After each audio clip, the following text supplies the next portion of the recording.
Kahit walang bagyo, binaha ang ilang bahagi ng Cotabato. Sa Kidapawan City, abot tuhod ng tubig sa bunkhouses ng reporters ng isang local radio station.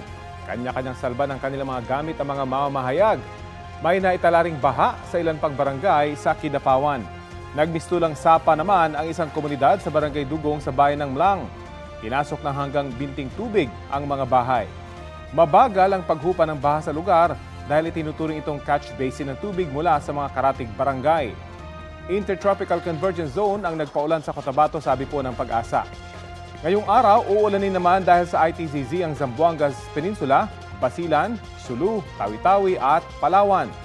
Easterlies ang nakaapekto ngayon sa Cagayan Valley Region, Aurora, Quezon, Bicol Region, Eastern Visayas, Caraga at Davao Region. Posible naman ng mga local thunderstorms sa iba pang bahagi ng bansa.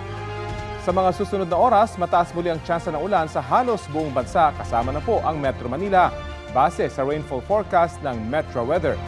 Maging alerto sa heavy to intense rains sa ilang lugar na maaaring magdulot ng baha o landslide.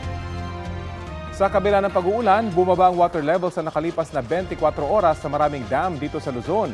Kinabibilangan niya ng Angat, Ipo, Lamesa, Ambuklao, Binga, San Roque, Magat at Caliraya.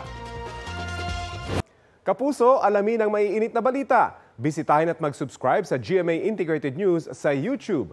Sa mga kapuso abroad, samahan niyo kami sa GMA Pinoy TV at sa www.gmanews.tv.